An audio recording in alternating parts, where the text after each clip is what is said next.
But it's come under fire of late for allegedly submitting thousands of fake voter registration forms, and actually it's admitted to some of that. And now word that Acorn submitted a registration form for a 7-year-old girl in Connecticut. Of course, the 7-year-old girl didn't vote. The girl's family says a troubled relative may have forged the form. And in the battleground state of Ohio, election officials asked a prosecutor to investigate Acorn for possible voter registration fraud.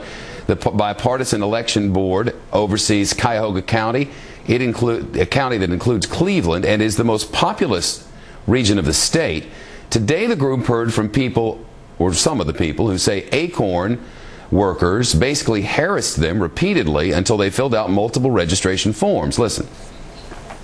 I'll be sitting down in public square, like reading my book, because at the point in time I was going through some little things that was like the only place I can go. So the people will walk up to me and ask me, would I sign these papers? So I'd be like, no, I'm already registered. And then they just ask me again, like, I need a job. I'm just trying to hold on to a job.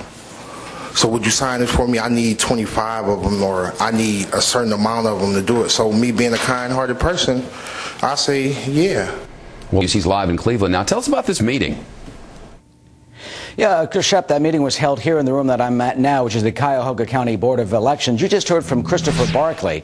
Mr. Barkley said he registered 13 times, but he's got nothing on Freddie Johnson. Freddie Johnson is a 19-year-old student here. He registered once, twice, 3, 4, 5, 6, 7. Well, you get the idea. Guess how many times Freddie Johnson said Acorn registered him to vote? Well, listen to him in his own words when we interviewed him.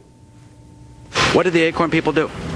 They was trying to get signatures so they can make their money, and I was trying to help them. How many times did you sign up? Like 73 times. How many? 73 times. 73 times. And you didn't think there was anything wrong with that? No, that was. I thought that I could help other people. Did the Acorn people say anything to you about your 73 times? Did they say you're doing something that's wrong? No, they did not. I wouldn't have did it if they would have said that.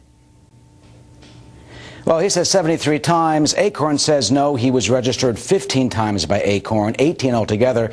Board of Elections says the actual number that they know of so far is 48. Either way, more than once is illegal if Acorn indeed registered him so many times. Shepard? But is there any indication that anyone who was registered more than once will actually get to vote more than once? In fact, the opposite is true, right? Well, authorities are very well aware of this. We talked to Jeff Hastings, who's the director of the Board of Elections. He says there are no illegal votes or illegal voters. Acorn says the same thing, that these false or multiple registrations have been caught. In fact, Katie Gall is the Ohio director of Acorn. She says that there won't be any illegal votes and that all this controversy about Acorn is politically motivated. Here's what she said. It's just absolutely ridiculous to take somebody like a Mr. Barkley and try and make him a boogeyman for trying to, quote-unquote, steal the election. I think that this is really just partisan, pre-election, trying to make a tempest in a teapot. Well, about 8,000 of 72,000 new voter registrations have problems, say the officials here. And Shep, the prosecutors, the Sheriff's Department, is investigating this case. Back to you. Eric Shawn live for us. Eric.